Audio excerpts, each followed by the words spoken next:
Good morning, this is KELOLAND on the go with all you need to know in news and weather as you start your day. We're learning about another case of suspected fraud in Pierre, this time involving a former state employee who has passed away. The investigation involves Sandra O'Day, who worked for the Division of Motor Vehicles. According to the South Dakota Attorney General's office, the employee created fake car titles and used them to secure almost $400,000 in loans. Investigators discovered 13 vehicle titles were forged by O'Day between 2016 and 2023. Since she is no longer alive, no charges will be filed.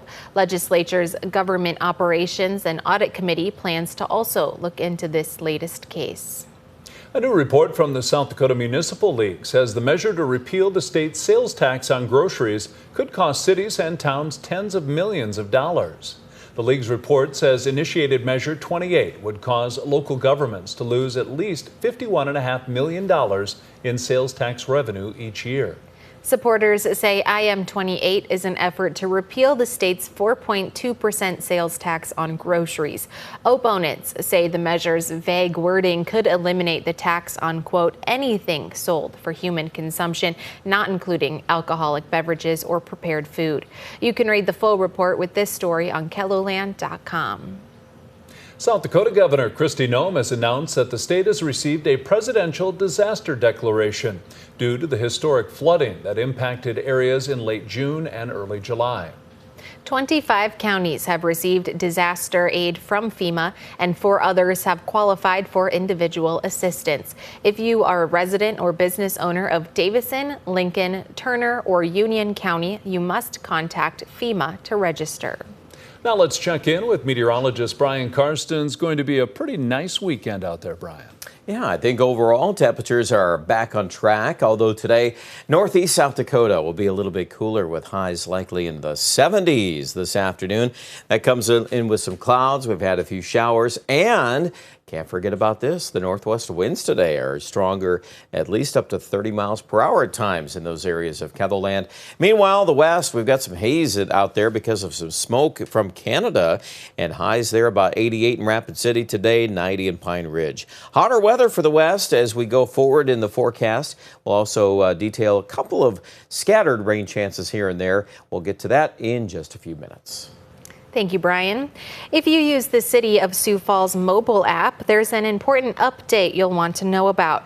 The city has launched an upgraded version of the app. That means you'll need to re-download it if you're an existing user. The app allows people to report issues to the city. Next time you're on your way to work and you see a pothole, or walk past a streetlight outage, or visit a park with a broken water fountain, let us know so we can fix it. You can download the latest version of the app from the Google Play or Apple App Store. A backpack giveaway in Sioux Falls is looking to break records this year. Project SOS out of the banquet has been giving away school supplies since the 1980s. The executive director says this could be the biggest giveaway ever if they hit 7,000 bags by the end of the week. Since 1989, Project SOS has helped 150,000 children in our community. So when you think about that over several generations, there's been a lot of students that have benefited from being able to be part of Project SOS. This year, we're projecting to give out approximately 7,000 bags. The final backpack giveaway is tomorrow. For information on how to sign up for supplies or to volunteer, head to this story here on KELOLAND.com. The Premier Playhouse is preparing to host its annual All Abilities production at the Orpheum Theater in Sioux Falls. The Wizard of Oz Youth Edition is an education production, part of the nationwide Penguin Project, casting a spotlight on children and young adults ages 10 to 25 with all abilities. The cast of 50 performers includes 30 artists and 20 mentors. The peer mentoring part is our favorite part about it, and we've started to model the mentorship in our team structure as well. So you'll see a lot of team members. There's a co-head or an assistant or someone that's helping that department thrive. And yeah, that's happening on stage with the kids. I love being with my mentor because she always has really creative ideas, and it's fun to be around to get to know somebody you can always rely on.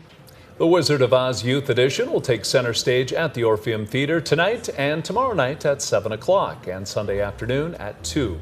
We provided a link with ticket information under this story here on KELOLAND.com. And that's a look at some of our top stories. Now let's get one last look at your weather with meteorologist Brian Karstens. Brian? All right, our weather update as we get started for the weekend. Today we've got some showers and a couple of thunder showers here in the northeast, so that's accounted for on the rain chance map today. Those numbers are quite a bit higher around Sisseton and Ortonville. Well, of course, we have the clouds with it, and then you have some wind, and it just kind of all adds up here. We've got to keep these highs probably at best in the low 70s. That direction. Sioux Falls will be cut back to about 80 with a northwest wind this afternoon, at least 15 to 25. A couple higher gusts. Notice those areas of rain showers moving toward Marshall, maybe a couple claps of thunder with that.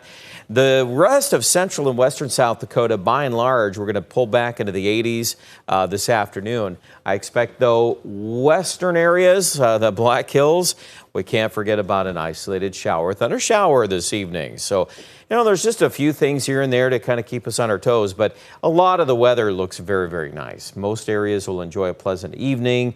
Anything out west that does manage to hold together would be very widely scattered. I would tend to say that right now, if we need to put in any more isolated rain on Saturday for the west, more likely we'll get some new thunderstorms to grow probably around Winter and Pierre and Phillip and those areas late Saturday night into Sunday. So there are some chances of rain there. Sioux Falls, at this point, we're probably going to watch most of that staying west at this way the weather is looking right now. So highs today about 74 in Brookings, 73 our temperature in Marshall.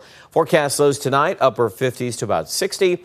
And then for tomorrow, temperatures are back to 83 in Mitchell, 91 in Phillip. Here's a look at our extended forecast. You see those 80s are really coming back here. Looks like our numbers there, 83 on Sunday, 83 on Monday, and those chances of rain Tuesday and Wednesday.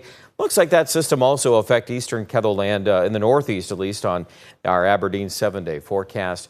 I would say for central and western KELOLAND, the odds of rain will return. Obviously, we talked about that for the weekend. A couple things to watch, especially on Sunday and Monday and Tuesday. But notice the temperature in between any thunderstorm areas. It's going to be hotter. We're going to be cranking up those 90s in western South Dakota, and that'll continue to put some pressure on the drought conditions. Check out the details with that online at KELOLAND.com.